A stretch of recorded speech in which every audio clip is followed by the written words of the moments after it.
ये previous years question वाले series में एक नया चैप्टर जो कि आपके यूरोप में राष्ट्रवाद का निर्माण है वो लेकर आया हूँ।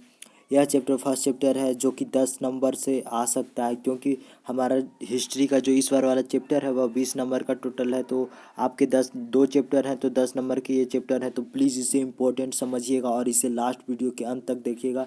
यह प्रीवियस ईयर्स क्वेश्चन है, तो इसमें आपको किसी भी तरह से अगर प्रॉब्लम रहा होगा तो प्लीज़ आप कमेंट कीजिएगा, ठीक है। तो चलिए अब हम लोग स्टार्ट करते हैं अपना न्यू लेक्चर। तो हमारा न्यू लेक्चर स्टार्ट हो गया। देखिए इसके अंतर्गत कुछ उद्देश्य हैं जो कि हमारे क्वेश्चन से रिलेटेड नहीं है, तो हम उसके बारे में कुछ बात नहीं करेंगे, ठीक है। चलिए देखते हैं हम लोग।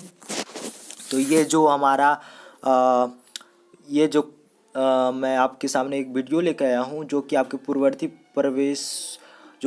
वर्षों के जो कुछ भी परीक्षाएं हुए थे उसमें से आए हुए थे। वो सिंपल पेपर में था, दिल्ली वाले रीजन में आए हुए थे, दिल्ली आउटसाइड में था, ऑल इंडिया रीजन में था। देख लीजिए यहाँ पर आपको दिया हुआ है कि आखिर क्या क्या। उसी प्रकार से जितने भी यहाँ पर आपको सारे क्वेश्चंस मिलेंगे और आपको जितने भी हैं सभी प्रीवियस ईयर्स क्वेश्चन है, तो प्लीज़ आप इसे ज़रूर लास्ट के अंत तक देखिएगा ताकि आपको जो भी कॉन्सेप्ट रहेगा सभी समझ में आ जाएगा। तो चलिए अब हम लोग स्टार्ट करते हैं।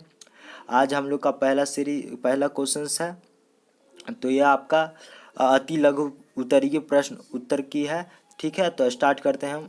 तो देखिए पहला क्वेश्चन क्या कहता है। देखिए पहला क्वेश्चन कहता है कि जो उदारवादी राष्ट्रवादी से क्या अभिप्राय है। देखिए यह CBSE 2008 में आया था, दिल्ली बोर्ड में आ चुका है, तो ये समझ जाइए इम्पोर्टेंट ही होगा क्वेश्चंस, क्योंकि आप जानते हैं कि बोर्ड के पास सफिशिएंट क्वेश्चन होता है, वह उसी को रिपीट करते रहता है। तो आपका पहला क्वेश्चन है जो उदारवादी राष्ट्रवाद से क्या अभिप्राय है। तो देखिए हम लोगों ने लास्ट वाले जो भी लेक्चर हुए थे उसमें मैंने आप लोगों को बताया था कि जो उदारवादी राष्ट्रवादी होते हैं मीन्स कि वो सिर्फ आज़ादी चाहते थे, ठीक है। तो इसका देखिए यहाँ आंसर क्या लिखा हुआ। आंसर लिखा हुआ उदारवादी एक अर्थ था व्यक्तियों के लिए आज़ादी एवं कानून के समान, जो कानून थे हमारे, जो कानून के समझ बराबरी का आपका मांग करता था, ठीक है। तो इससे हम क्या समझ सकते हैं। इससे हम यह समझ सकते हैं कि जो उदारवादी जो राष्ट्रवादी है वह हमारे व्यक्तियों के लिए आज़ादी मांगता था और कानून के समझ सबको बराबरी मांगता था। तो ठीक है, तो ये एक प्रकार का क्वेश्चन है, ये आपके आ सकते हैं, ठीक है। अब नेक्स्ट क्वेश्चन क्या है, नेक्स्ट क्वेश्चन की ओर देखते हैं। नेक्स्ट क्वेश्चन हमारा जो रूढ़िवादी शब्द का व्याख्या कीजिए, ये 1 नंबर वाले क्वेश्चन में आते हैं। तो देखिए रूढ़िवादी शब्द का व्याख्या क्या होता है। तो देखिए रूढ़िवादी विचारधारा के लोग मानते थे कि जो भी राज्य है और समाज की स्थिति पारंपरिक संस्थाओं को बनाए रखना चाहिए। मीन्स कि जो भी राज्य होते हैं उसमें जो समाज की स्थिति वह पारंपरिक संस्थाओं के द्वारा पारंपरिक जो भी नियम्स हैं, जो भी लॉ हैं उन लोगों के द्वारा ही चले। मीन्स कि जितने भी पुराने लॉ हैं जैसे सती प्रथा ये सब वो बने रहे, तो वह रूढ़िवादी कहलाता है। वह एकदम कट्टर था। किस चीज़ की कट्टर था, जो बदलाव आते थे समाज में, जैसे हम लोग का मोबाइल कैसे अपडेट होता है वह अपडेट नहीं होना चाहते थे, मतलब कि वह हम लोग के साथ अपडेट नहीं होना चाहते, ठीक है। चलिए अब लोग नेक्स्ट क्वेश्चन की ओर देखते हैं। नेक्स्ट क्वेश्चन क्या है, नेक्स्ट क्वेश्चन है, देखिए नेक्स्ट क्वेश्चन हमारा, देखिए ये भी आपके जो जितने भी यहाँ पर मैंने आपको क्वेश्चन बताने वाला हूँ ना, वो सभी आपके जितने भी 2008 वाले में आया है, कुछ 2010 वाले में आया है। आपको पता है कि 10 साल वाले के अंतर्गत जितने भी आपके क्वेश्चंस आते हैं वो दोहराते रहते हैं CBSE बोर्ड। तो आपका नेक्स्ट क्वेश्चन क्या है, नेक्स्ट क्वेश्चन कहलाता है, देखिए सार्वभौमिक मताधिकार से क्या समझते हैं, क्या अभिप्राय है। तो देखिए मताधिकार मतलब कि सभी को मत देने का अधिकार। सार्वभौमिक मतलब सभी वयस्क नागरिकों को जिनकी उम्र 18 से ज़्यादा हो जाती है, 18 से प्लस हो जाती है, उन सभी को मत देने का अधिकार होता है। तो इसका राइट आंसर हो गया आपका, इसका आंसर हो गया आपका, इसका आंसर देखिए, इसका आंसर हो गया आपका सभी वयस्कों का मताधिकार, ठीक है। इससे अभिप्राय यह है, आप ऐसे लिख सकते हैं कि सार्वभौमिक मताधिकार से अभिप्राय यह है कि सभी वयस्कों को मताधिकार मिलना, ठीक है। चलिए अब नेक्स्ट क्वेश्चन की ओर देखते हैं। नेक्स्ट क्वेश्चन क्या है, देखिए तो नेक्स्ट क्वेश्चन क्या कहता है मेरा, नेक्स्ट क्वेश्चन कहता है रूपा का क्या अर्थ है। ये आपके देखिए 2009 वाले में आया था, ये आपके 2008 वाले में आया था। तो जितने भी यहाँ पर क्वेश्चंस हैं वह सभी आपके बोर्ड में आए हुए हैं, सभी आपके प्रीवियस ईयर्स क्वेश्चन है। तो आप लोग इसे ज़रूर ही ज़्यादा इम्पोर्टेंट दीजिएगा, क्योंकि यह आपके जितने भी क्वेश्चन है उसी को दोहराते हुए रहते हैं आपके बोर्ड, ठीक है। तो नेक्स्ट क्वेश्चन क्या है, नेक्स्ट क्वेश्चन कहलाता है कि जो रूपक का क्या अर्थ है। तो रूपक का क्या अर्थ है, देखिए रूपक का जो अर्थ है वो क्या है, रूपक के अमूर्त विचारों को ठोस रूप प्रदान करने का प्रयास को राष्ट्र का रूपक कहा गया है। मीन्स कि देखिए कोई भी अगर फिगर है, तो जैसे अगर ये जैसे ये आपके हैंड है, ठीक है,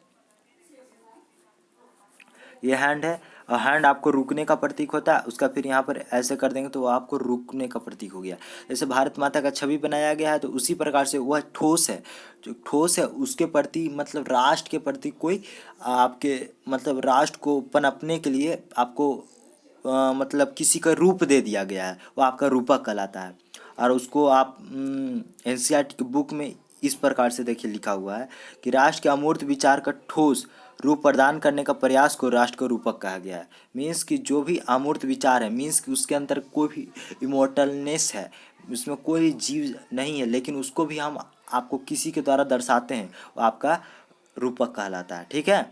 तो चलिए नेक्स्ट क्वेश्चन की ओर देखते हैं। नेक्स्ट क्वेश्चन क्या है, नेक्स्ट क्वेश्चन कहलाता है, देखिए 2010 से और 2012 के आधे बोर्ड में आया हुआ है, तो समझ जाइए कि कितना इंपॉर्टेंट होगा। तो देखिए क्या कहता है, जो 1830 के दशक में यंग इटली है, मैंने बताया था तो कि यह क्रांतिकारियों के द्वारा हुआ था। क्रांतिकारियों के द्वारा एक गुप्त संगठन बनाया गया था, कौन थे, तो जोत्सिपी मित्सिनी थे। तो यंग इटली नामक एक गुप्त संस्थान किसने बनाया था, तो यंग इटली ने बनाया था आपके जोत्सिपी मित्सिनी। इसका राइट आंसर हो गया जोत्सिपी मित्सिनी, ठीक है। तो आप इसका सिंपली यही लिख दीजिएगा आंसर, ठीक है। अब नेक्स्ट क्वेश्चन की ओर देखते हैं। नेक्स्ट क्वेश्चन क्या, नेक्स्ट क्वेश्चन देखिए, नेक्स्ट क्वेश्चन है हमारा नेक्स्ट क्वेश्चन की देखिए, ये आपके 2000 सॉरी ये आपके 2010 के फॉरेन में बोर्ड में आया हुआ है, ठीक है। ये क्या क्वेश्चन कहता है, क्वेश्चन कहता है कि जो फ्रांस में जुलाई 1830 में हुई राष्ट्रवाद की पहली स्पष्ट अभिव्यक्ति का क्या परिणाम था। तो देखिए जब 1830 में राष्ट्रवाद के लिए जब कोई अभिव्यक्ति हुई थी, अभिव्यक्ति हुई मीन्स होता है कि जो स्वतंत्रता हुई थी, स्वतंत्रता के खिलाफ जो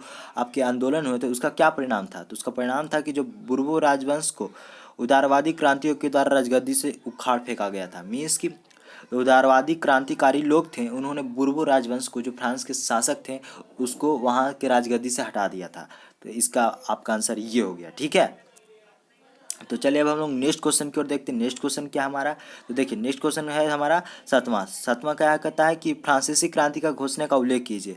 इसके अंतर्गत क्या घोषणा हुए थे उसका उल्लेख करना है। तो आपके 2010 वाले दिल्ली बोर्ड में आए हुए हैं। तो चलिए इसके आंसर क्या है वो देखते हैं। तो देखिए इसमें बोला गया कि फ्रांसीसी क्रांति से प्रभु सत्ता राजतंत्र से निकलकर फ्रांसीसी नागरिकों के समूह में हस्तांतरित हो जाए। मीन्स कि जितने भी जो राजतंत्र हैं, राजतंत्र हैं, जितने भी राजा के पास शक्ति होती है, वह राजतंत्र से निकलकर आपके जो फ्रांस के नागरिक हैं उसमें चला जाए, यही बता रहे हैं यहाँ पर, ठीक है। तो आप देखिए ये सब जितने मैं अभी क्लीन करता हूँ, तो आप वीडियो को पॉज कीजिएगा और इससे लिख लीजिएगा, ताकि आपको बहुत ही ज़्यादा हेल्पफुल रहे और आप इसको रिवीजन बार बार करते रहें, या फिर आप वीडियो को देखिए तो उससे भी आपका रिवीजन होते जाएगा, ठीक है। चलिए नेक्स्ट क्वेश्चन क्या है, नेक्स्ट क्वेश्चन हम लोग देखते हैं। तो नेक्स्ट क्वेश्चन कहता है कि 1834 में जो फ्रांस जो प्रजा के सहयोग से जाल वैरान का गठन क्यों किया था। मतलब कि एक संगठन बैठाया गया था जो कि 1834 में बैठाया गया था। क्योंकि वे बैठाया गया था, जैसे कोई भी अगर हम रास्ता जाते हैं तो यहाँ जाते हैं तो यहाँ पर कुछ आपके कर लगते हैं। यहाँ से कोई भी रास्ता, जैसे टॉल कहते हैं ना, जिसे हम लोग टॉल कहते हैं, अगर हम लोग बिहार से झारखंड में जाएंगे तो टॉल एक जगह मिलता है, वहाँ पर हम लोग का कुछ ट्रांसपोर्ट लगता है, कुछ ट्रांसपोर्टेशन में पैसा लगता है, उसी के बारे में यह आपका गठन स्थापित किया गया था, ठीक है। तो चलिए इसका आंसर क्या है वो देखते हैं। तो इसका आंसर है कि एकीकृत आर्थिक क्षेत्रों के निर्माण के लिए वस्तुओं, लोगों और पूंजी का आवागमन निर्बाध किया गया था। मीन्स कि जितने भी आपके वस्तु और लोगों के और पूंजी का जो भी मतलब आवागमन होता था, किसी एक जगह से दूसरी जगह पर आता था, उस सभी को आर्थिक क्षेत्र के निर्माण के लिए, मतलब अपना जो भी क्षेत्र है उसको आर्थिक स्थिति बढ़ाने के लिए, उसको आर्थिक स्थिति से मजबूत करने के लिए उसमें कर बैठाया गया था। तो इसका गठन इसलिए हुआ था, ठीक है। नेक्स्ट क्वेश्चन की ओर देखते हैं। नेक्स्ट क्वेश्चन क्या है? नेक्स्ट क्वेश्चन देखिए, नेक्स्ट क्वेश्चन है आपका, देखिए देखिए, फ्रांस गणतंत्र को दर्शाने वाली नारी रूपक को उल्लेख कीजिए। देखिए आपके सीबीएसई 2011 के अदर साइड दिल्ली वाले बोर्ड में आया हुआ है, ठीक है। तो ये आपके, मैंने आपको इसको पर्सनली जो वीडियो बनाया था लास्ट वाले वीडियो में, चैप्टर वाले वीडियो में, हम डिस्क्रिप्शन में उसका लिंक दे देंगे, आप वहाँ पे जाकर देख सकते हैं। उसमें बताया गया है पूरा डिफरेंस मारियाना और जर्मेनिया के बीच में। तो चलिए, जो फ्रांस गणतंत्र था, जो फ्रांस राष्ट्र था, उसको किसके रूप में, किसके रूप, उसका किसे रूपक बनाया गया था? तो वह रूपक था आपका नारी के रूप में, ठीक है। तो नारी रूपक मरियाना फ्रांसीसी गणराज्य का प्रतिनिधित्व करती थी। जो वहाँ के मरियाना फ्रांसीसी नारी थी, वह वहाँ के गणराज्य का प्रतिनिधित्व करती थी, ठीक है। तो अब लोग हम नेक्स्ट क्वेश्चन की ओर देखते हैं। नेक्स्ट क्वेश्चन क्या है? नेक्स्ट क्वेश्चन हमारा देखिए, नेक्स्ट क्वेश्चन हमारा ये रहा, कौन सा एक राज्य इतालवी राजघराने द्वारा शासित था? तो देखिए, हम लोगों ने आपके लास्ट वाले जो पार्ट थे एनसीईआरटी के, हम लोग का जो एनसीईआरटी वीडियो का था, उसमें मैंने आपको बताया था कि वह कौन से थे, ठीक है। या वो आपके 2011 वाले अदर साइड दिल्ली बोर्ड में क्वेश्चन आए हुए हैं, तो इम्पोर्टेंट है, इसे देखिए, इसे ज़रूर याद रखिएगा, ठीक है। तो यह आपका क्या है? तो देखिए, सिडार्निया पिडमोंट राज्य इतालवी राजघराने द्वारा शासित था। तो एक राज था जिसका नाम था सिडार्निया पिडमोंट, जो कि इतालवी राजघराने द्वारा शासित था, ठीक है। नेक्स्ट क्वेश्चन क्या है? नेक्स्ट क्वेश्चन की ओर देखते हैं। देखिए, ये भी आपके सीबीएसई 2012 के दिल्ली बोर्ड में आए हुए हैं। तो देखिए, 1789 की क्रांति से पूर्व फ्रांस में किस प्रकार की सरकारें कार्य कर रही थी? जो 1789 की जो आपके फ्रांस में सरकार थी, वह किस प्रकार की थी? तो हम लोगों ने जाना था कि जो फ्रांस की सरकार थी वह बुर्बो राजवंश के द्वारा चल रही थी, जो कि राजतंत्र थी। तो इसका हम लोग डाल सकते हैं आंसर कि एनसीईआरटी बुक के द्वारा हम बता सकते हैं कि इसका आपका ये आंसर होगा कि वह है, देखिए, जैसे कि जो 1789 से पहले फ्रांस में एक छत्र निरंकुश राजा का आधिपत्य था। तो राजा, आप लोग जानते हैं कि राजा राजतंत्र के द्वारा चला जाता है। निरंकुश मतलब होता है कि वैसा राजा जिसके ऊपर कोई अंकुश नहीं होता हो, ठीक है। तो इसका आंसर हो गया आपका एकत्र निरंकुश राजा का अधिपत्य, ठीक है। तो चलिए नेक्स्ट क्वेश्चन को देखते हैं। नेक्स्ट क्वेश्चन क्या हमारा? नेक्स्ट क्वेश्चन है कि देखिए, 1815 में वियना सम्मेलन को मेजबानी किसने किया था? तो ये आपके क्वेश्चन 2012 के दिल्ली बोर्ड में आए हुए हैं, ठीक है। तो इसका क्या आंसर है वो देखते हैं। तो इसका आंसर है, देखिए, 1815 में वियना सम्मेलन की मेजबानी ऑस्ट्रेलिया के चांसलर ड्यूक मैटनरिक ने की थी, ठीक है। इसका राइट ऑप्शन हो गया ड्यूक मैटनरिक, जो कि बाद में वियना कांग्रेस का अध्यक्ष था, जो कि मतलब वही थे, ठीक है। ये भी क्वेश्चन पूछता है कि जो आपका वियना सम्मेलन हुआ था वह कब हुआ था? तो आप उसको 1815 में बता सकते हैं, ठीक है। नेक्स्ट क्वेश्चन क्या? नेक्स्ट क्वेश्चन देखिए, नेक्स्ट क्वेश्चन हमारा आपके, जो कि किस संधि ने यूनान को एक स्वतंत्र राष्ट्र की मान्यता प्रदान की? ऐसा कौन सा संधि था जिसके द्वारा आपके जो यूनान राष्ट्र है वह स्वतंत्र हो गए थे? तो ये आपके देखिए क्वेश्चन 2012 के बोर्ड में आए हुए, 2015 के बोर्ड में आए हुए हैं। तो इम्पोर्टेंट है, इसे याद जरूर रखिएगा, इसे पॉज करके आप जरूर कॉपी में नोट डाउन कर लीजिएगा, ठीक है। तो इसका क्या है? चलिए देखते हैं। यह है 1832 की जो कस्तूनिया की संधि हुई थी, उसके दौरान आपके यूनान को एक स्वतंत्र राष्ट्रीय मान्यता प्रदान कर गई। तो इसका आपका आंसर हो गया 1832 की कस्तूनिया की संधि, कुस्तुनतुनिया की संधि, ठीक है, कुस्तुनतुनिया की संधि। आपको इस प्रकार से भी क्वेश्चन पूछ सकता है कि जो कुस्तुनतुनिया की संधि हुई थी, जिसके अंतर्गत यूनान को एक स्वतंत्र राष्ट्र घोषित किया गया था, वह कब किया गया था? तो आप उसको 1832 बता सकते हैं, ठीक है। तो आज के वीडियो के अंतर्गत इतना ही है। ये हमारे जो प्रीवियस ईयर्स वाले क्वेश्चन का सीरीज है वह लगातार बना हुआ रहेगा। तो ठीक है, आप लोग वीडियो को देखिएगा, लाइक कीजिएगा, सब्सक्राइब कीजिएगा, शेयर कीजिएगा। Thank you.